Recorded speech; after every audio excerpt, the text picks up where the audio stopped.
नमस्ते दोस्तों हम पढ़ रहे थे प्रकाश का अपवर्तन। प्रकाश के अपवर्तन में हमने प्रकाश के अपवर्तन की परिभाषा, प्रकाश के अपवर्तन के नियम, दोनों नियम हमने अच्छी तरह से इन चीज़ों को समझ लिया था। दोस्तों उस परिभाषा के बाद में जो नियम थे, उन नियमों में दूसरा नियम था स्नेल का नियम, और साथ में एक शब्द आया था अपवर्तनांक।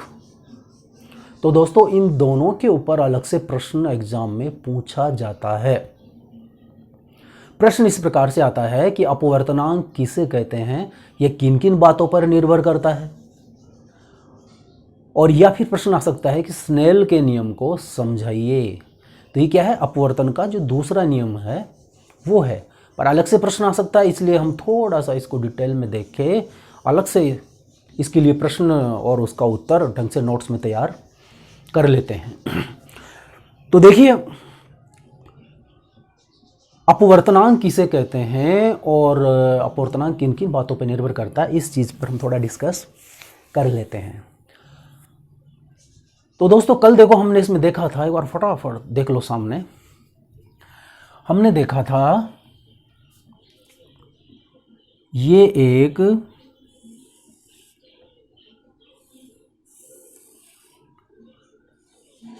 कांच की सिल्ली थी दोस्तों। इस सिल्ली पर प्रकाश की किरण आ रही थी इस प्रकार से,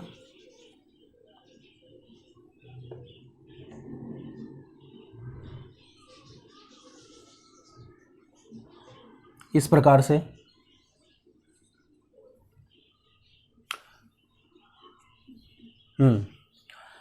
अब देखिए ये तो हमारा ये है वायु, हमने लिया कांच। वायु कैसा माध्यम है बोलते चलो, विरल माध्यम। और दोनों माध्यमों की अगर तुलना करें तो ये विरल माध्यम और ये है वायु की तुलना में सघन माध्यम।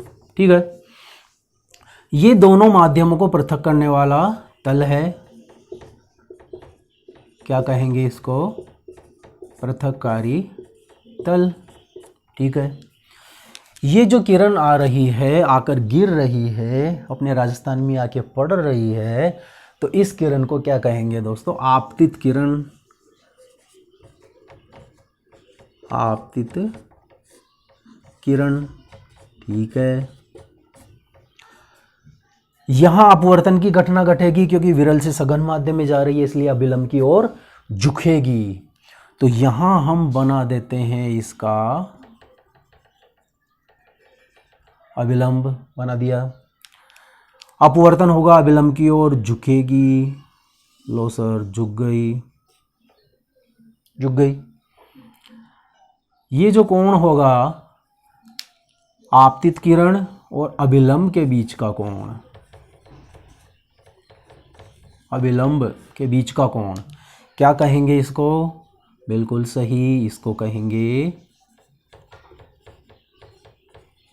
आपतन कोण।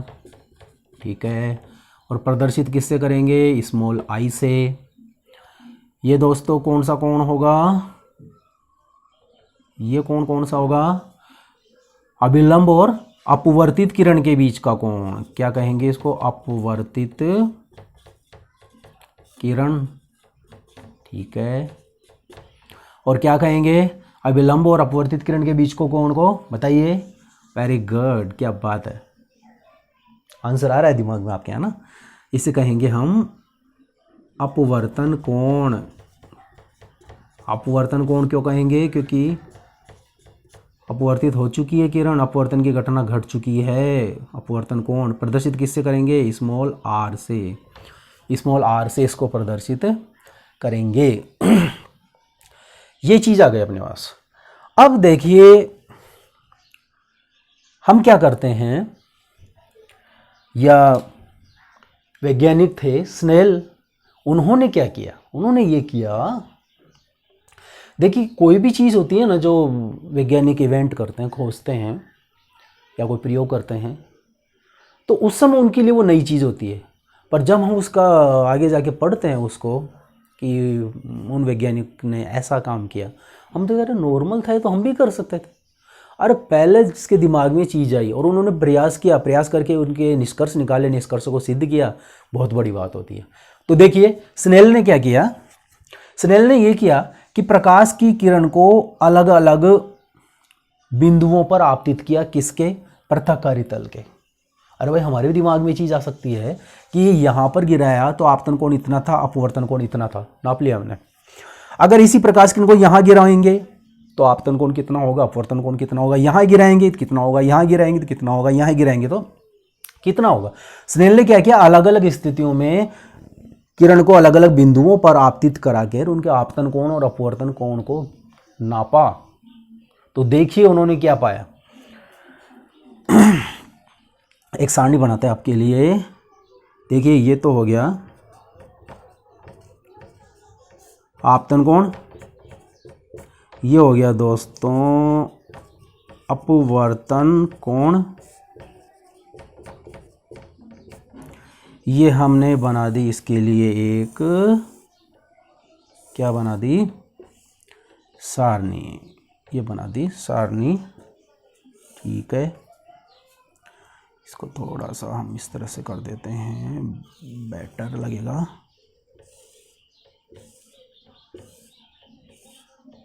ठीक है, अब देखिए प्रकाश की किरण को जब यहां गिराया तो मान लीजिए आपतन कोण का मान आया आपके पास 20 और अपवर्तन कोण का मान आया 10। अरे भाई कम क्यों आ रहा है, अपवर्तन कोण कम क्यों आ रहा है, क्योंकि प्रकाश की किरण विरल से सघन में जा रही है, विरल से सघन में जाएगी तो अविलंब की ओर झुकेगी, झुकेगी तो ये कोण कम हो जाएगा ना, अपवर्तन कोण ये कम हो रहा है। इसी प्रकार अगर यहाँ पर गिराते हैं तो फिर हमने देखा तो ये आपतन कोण का मान 30 आया और ये आया 15 अपवर्तन कोण का मान। इसी प्रकार अगर प्रकाश की किरण को यहाँ गिराया, हमने देखा कि आपतन कोण का मान आया 40, अपवर्तन कोण का आया 20, फिर आगे गिराया तो आपतन कोण का आया 50, अपवर्तन कोण का आया 25। इस तरह से मान आता है, ये तो माना है पर होता ऐसा ही है। अब इसको अगर हम गौर से देखें, गौर से देखिए और बताइए इसमें संबंध क्या है, कोशिश कीजिए, आराम से पहचान पाएंगे। बिल्कुल सही, दिमाग में आ रही है आपकी चीज। देखिए हम ये देख रहे हैं कि इसका आपतन कोण 20 था, इसका 10 था, इसका 30, इसका 15, ये कहने मतलब इसका दुगना है ये, यानी दोनों का अगर हम अनुपात निकालें, बटावा करें, 20 में 10 का भाग दें तो 2 आ रहा है, अनुपात देखें तो 2/1 आ रहा है, इसका 2/1, इसका 2/1, इसका 2/1। कहने का मतलब इन सबका यानी आपतन कोण और अपवर्तन कोण का अगर अनुपात निकालें, इन दोनों का अनुपात निकालें तो वो हमेशा कैसे आ रहा है, भाई ऊपर हमने रखा आपतन कोण कोण और नीचे रखा अपवर्तन कोण। ठीक है, तो इन सब मानों के अंदर क्या आ रहा है, मान 2/1 ये आ रहा है। कहने का मतलब ये है कि प्रकाश के अपवर्तन की घटना में आपतन कोण और अपवर्तन कोण दोनों की ज्या का अनुपात हमेशा निश्चित आता है, अर्थात एक नियतांक होता है। तो दोस्तों यही तो अपवर्तनांक है। परिभाषा कैसे लिखेंगे अपवर्तनांक की, अब लिखते चलिए। ये डायग्राम आपने बना लिया, ये आपको मैंने समझाने के लिए बताया, इसको बनाने की आवश्यकता आपको वैसे नहीं है। नीचे डालिए अपवर्तनांक और परिभाषा लिखिए। लिखिए प्रकाश के अपवर्तन की घटना में, प्रकाश के अपवर्तन की घटना में आपतन कोण की ज्या, आपतन कोण की ज्या ब्रैकेट में लिख दीजिए साइन आई, साइन इस तरह से साइन आई, आपतन कोण की ज्या ब्रैकेट में साइन आई, एवं अपवर्तन कोण की ज्या ब्रैकेट में लिख दीजिए साइन आर, साइन आर का अनुपात सदैव एक नियतांक आता है। का अनुपात सदैव एक नियतांक आता है। इसे म्यू से प्रदर्शित करते हैं। लिखते चलो, इसे म्यू से, हिंदी में लिखोगे आप, पहले तो ये चिन्ह लगा लो इसका, ये होता है दोस्तों म्यू का चिन्ह, एक बड़ा एक ये छोटा, और ब्रैकेट में लिख दीजिए म्यू। इसे म्यू से प्रदर्शित करते हैं, इसे म्यू से प्रदर्शित करते हैं। एवं यह द्वितीय माध्यम का प्रथम माध्यम के सापेक्ष, यह द्वितीय माध्यम का प्रथम माध्यम के सापेक्ष अपवर्तनांक कहलाता है। यह हो अपवर्तनांक की परिभाषा, समझ लो। द्वितीय माध्यम का प्रथम माध्यम के सापेक्ष, हमेशा ये ही लैंग्वेज आपको काम में लेनी है दोस्तों। द्वितीय माध्यम का प्रथम माध्यम के सापेक्ष, रट लो इसको, द्वितीय माध्यम का प्रथम माध्यम के सापेक्ष, द्वितीय माध्यम का प्रथम माध्यम के सापेक्ष, इस तरह से अपवर्तनांक कहलाता है। अतः, आगे लिखो अतः। अब इसमें आप लिख दीजिए, अतः लिख के म्यू 2 1 बराबर साइन आई बटावा साइन आर। क्या लिखेंगे आप लिखेंगे म्यू 2 1, ये 2 1 क्या है, 21 नहीं है, यह है द्वितीय माध्यम का प्रथम माध्यम के सापेक्ष। ये द्वितीय माध्यम, ये प्रथम माध्यम, बराबर साइन आई बटावा साइन आर। ये साइन आई क्या है, आपतन कोण की ज्या, साइन आर क्या है, आपतन कोण की अपवर्तन कोण की ज्या, जा नहीं बोल रहा हूँ मैं, ज्या, आपतन कोण की ज्या और अपवर्तन कोण की ज्या, दोनों का अनुपात क्या आता है, एक नियतांक आता है जिसे म्यू से प्रदर्शित करते हैं, और यही द्वितीय माध्यम का प्रथम माध्यम के सापेक्ष अपवर्तनांक कहलाता है। ये चीज आ गई। अब देखिए हमने यहाँ क्या लिया था, प्रथम माध्यम क्या है वायु, द्वितीय माध्यम क्या है कांच। देखिए प्रथम और द्वितीय माध्यम को डिसाइड कैसे करोगे, डिसाइड ऐसे करेंगे कि प्रकाश की किरण पहले किस माध्यम में जाएगी। कहने पृथककारी तल है, पृथककारी तल पर प्रकाश की किरण आकर गिर रही है, यानी आपतित किरण जिस माध्यम में होगी वो उसका प्रथम माध्यम होगा, और अपवर्तित किरण जिस माध्यम में होगी वो उसका द्वितीय माध्यम होगा, और अपवर्तनांक क्या होगा, द्वितीय माध्यम का प्रथम माध्यम के सापेक्ष होगा। ठीक है, अब हमने यहां लिया था प्रथम माध्यम लिया था वायु, द्वितीय माध्यम लिया था कांच। लिखिए नीचे लिखिए अलग से, यदि प्रथम माध्यम वायु एवं द्वितीय माध्यम कांच हो, यदि प्रथम माध्यम वायु और द्वितीय माध्यम कांच हो, तो क्या, तो द्वितीय माध्यम का प्रथम माध्यम के सापेक्ष अपवर्तनांक बराबर, अब लिखिए आप म्यू 2 की जगह क्या लिखोगे, क्या है द्वितीय माध्यम कांच, बिल्कुल आपके समझ में आ रहा है, कांच, और प्रथम माध्यम क्या लिखोगे वायु, बराबर वही लिख दीजिए साइन आई बटा वा साइन आर। क्लियर है, कोई दिक्कत नहीं है, मजा आ रहा है, तो मजा आ रहा है तो वही बात, चेहरे पे स्माइल और थम्सअप, क्यों, क्योंकि आपकी स्माइल और थम्सअप दोनों मुझ तक पहुंचते हैं। चलिए अगर आगे लिखिए, ये तो हो गया इसका वायु और कांच का, प्रथम माध्यम वायु द्वितीय माध्यम कांच हो, तो आगे चलिए, यदि प्रथम माध्यम, देखो अब की बार हम प्रथम माध्यम वायु लेते हैं, द्वितीय माध्यम जल लेते हैं, तो लिखिए यदि प्रथम माध्यम वायु एवं द्वितीय माध्यम जल हो, तो वही बात आएगी, तो द्वितीय माध्यम का प्रथम माध्यम के सापेक्ष अपवर्तनांक क्या होगा, म्यू 2 की जगह क्या लिखोगे अब की बार, जल या पानी, और वायु प्रथम माध्यम है ही पहले की जैसे, बराबर वही चीज़ आ जाएगी साइन आई बटावा साइन आर। ठीक है, तो दोस्तों आपकी ये चीज़ क्लियर है, अपवर्तनांक की परिभाषा। अब देखिए अब आता है कि अपवर्तनांक किन किन बातों पर निर्भर करता है। तो आप लिखिए नीचे, अपवर्तनांक निम्नलिखित बातों पर निर्भर करता है। अच्छी तरह याद कर लो। पहला, प्रकाश की प्रकृति। दूसरा, प्रकाश का रंग अर्थात तरंगदैर्ध्य। दोस्तों, तरंगदैर्ध्य के आधार पर ही उसका रंग निर्धारित होता है। यानी लाल रंग की प्रकाश की किरण का तरंगदैर्ध्य अलग है, बैंगनी रंग की का अलग है, नीले रंग की का अलग है, हरे रंग की का अलग है। जितने भी अपने रंग हैं सबका तरंगदैर्ध्य अलग अलग होता है। हाँ, तो पहला क्या हुआ, प्रकाश की प्रकृति। दूसरा हुआ प्रकाश का रंग अर्थात तरंगदैर्ध्य। और तीसरा होगा माध्यम का घनत्व, जो द्वितीय और प्रथम माध्यम है उन दोनों का घनत्व। तीन बातें हैं, याद रखिए। पहला प्रकाश की प्रकृति, दूसरा प्रकाश का रंग या तरंगदैर्ध्य, और तीसरा माध्यम का घनत्व। ये तीन बातें आपको बतानी है, तीनों लिख दिया आपने। तो प्रकाश के जो अपने अपवर्तनांक है ये आपका कंप्लीट होता है। और दोस्तों स्नेल का नियम भी यही है ना, स्नेल का नियम भी यही है।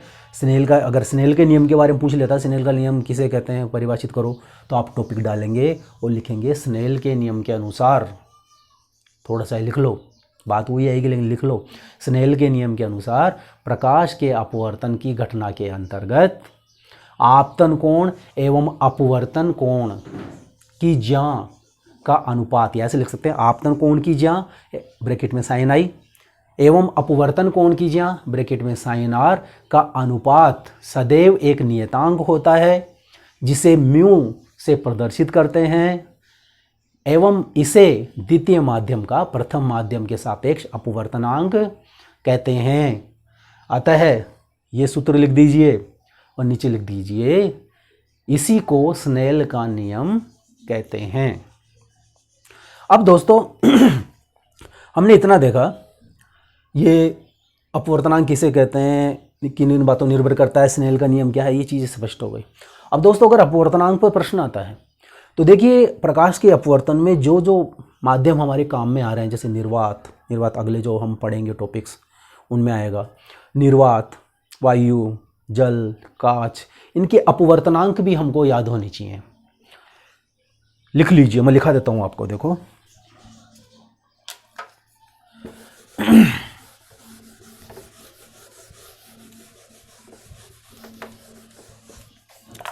लिख लो दोस्तों। देखिए सबसे पहले लिखिए निर्वात का, है ना, ये है हमारा निर्वात। तो दोस्तों निर्वात का होता है एक। और आप पूछेंगे सर निर्वात का एक कैसे होता है, एक का क्या मतलब है? अरे हम क्या निकाल रहे हैं, अपवर्तनांक। ये अपवर्तनांक है, अपवर्तनांक है। और अपवर्तनांक क्या होता है, ऊपर रखते हैं आपतन कोण, नीचे रखते हैं अपवर्तन कोण।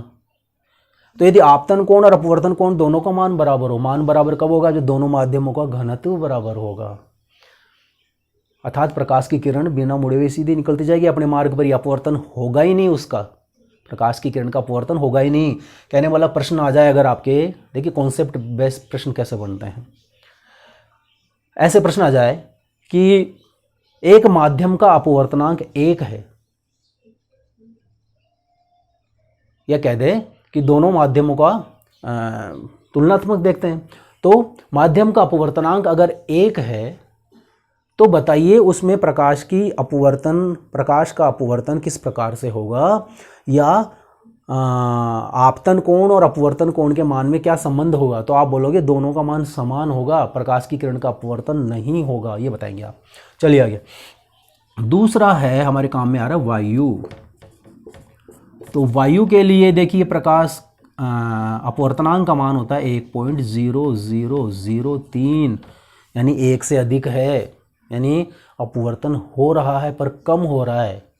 यानी प्रकाश की किरण विरल से सघन में आ रही है तो अभिलंब की ओर झुक तो रही है पर कम झुक रही है ना, पॉइंटों में। तो ये है। अब देखिए एक बात और स्पष्ट कर लो, इसमें समझ लो कि अपवर्तनांक का मान अगर एक से अधिक हो इसका क्या मतलब है, और एक से कम हो इसका क्या मतलब है। तो दोस्तों ऊपर हमने लिखा आपतन कोण, कंसेप्ट क्लियर कर लो एक बार, आपतन कोण। नीचे लिखा हमने अपवर्तन कोण, यही है अपवर्तन कोण।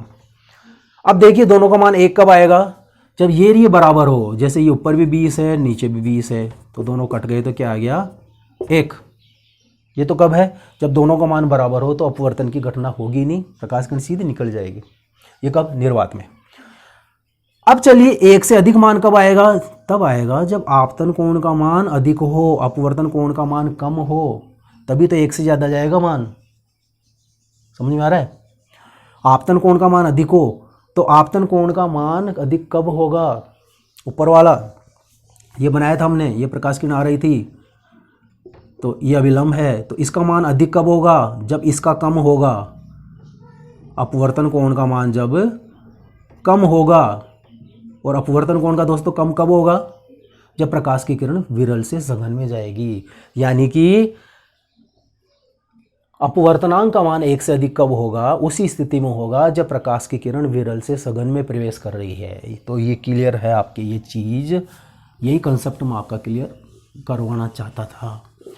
और दोस्तों 1 से कम कब होगा, अपवर्तनांक का मान 1 से कम कब होगा, 1 से कम तब होगा जब नीचे वाले अर्थात अपवर्तन कोण का मान ज़्यादा हो, यानी प्रकाश की किरण अभिलंब से दूर हटे। दूर कब हटेगी, जब सघन से विरल में जाएगी, तो दूर हटेगी। उस स्थिति में अपवर्तनांक का मान 1 से भी कम होगा। अब चलिए, चलो वायु का ये हो गया। अब चलिए वायु के बाद में हमारे काम में आ रहा है जल। दोस्तों जल का अपवर्तनांक हमारे होता है 1.33, यानी वायु की तुलना में ज़्यादा किरण झुकेगी। और चौथा ले लीजिए, कांच हमारे काम में आ रहा है, तो कांच का अपवर्तनांक दोस्तों होता है 1.50। ये अपवर्तनांक है जो हमारे काम में आ रहे हैं। तो दोस्तों उम्मीद करता हूँ आपको काफ़ी अच्छी तरह से समझ में आ रहा होगा, क्योंकि स्माइल आपके चेहरे पे नज़र आ रही है, थम्स अप साथ में दिख रहा है सबका मेरे को। तो अगले वीडियो में हम देखेंगे कि प्रकाश के अपवर्तन से संबंधित जो घटनाएं हैं, जैसे तारों का टिमटिमाना है, पानी में रखी सीधे पाइप या सीधे बांस या सीधे लकड़ी का मुड़ा हुआ नज़र आना, सिक्के का ऊपर उठा हुआ नज़र आना, इन सब घटनाओं को हम अगले वीडियो में क्रम से डिस्कस करते चलेंगे। तो दोस्तों अगर आपको मेरा पढ़ाया हुआ अच्छा लग रहा है, समझ में आ रहा है, तो नीचे कमेंट में ज़रूर की बताइएगा। और कोई भी पॉइंट जो आपके समझ में नहीं आया और डिस्कशन, देखिए अभी तो केवल एक तरफा मामला चल रहा है, केवल मैं बता रहा हूँ आपको, आप लोग नहीं बोल पा रहे हो। तो आप लोग जो भी बोलना चाहते हैं, जो भी डिस्कस करना चाहते हैं, आप कमेंट बॉक्स में लिखिए, मैं उनको पढ़ूंगा और अगले वीडियो में उनके बारे में ज़रूर डिस्कस करूँगा। ठीक है दोस्तों, चलते रहिए। ओके।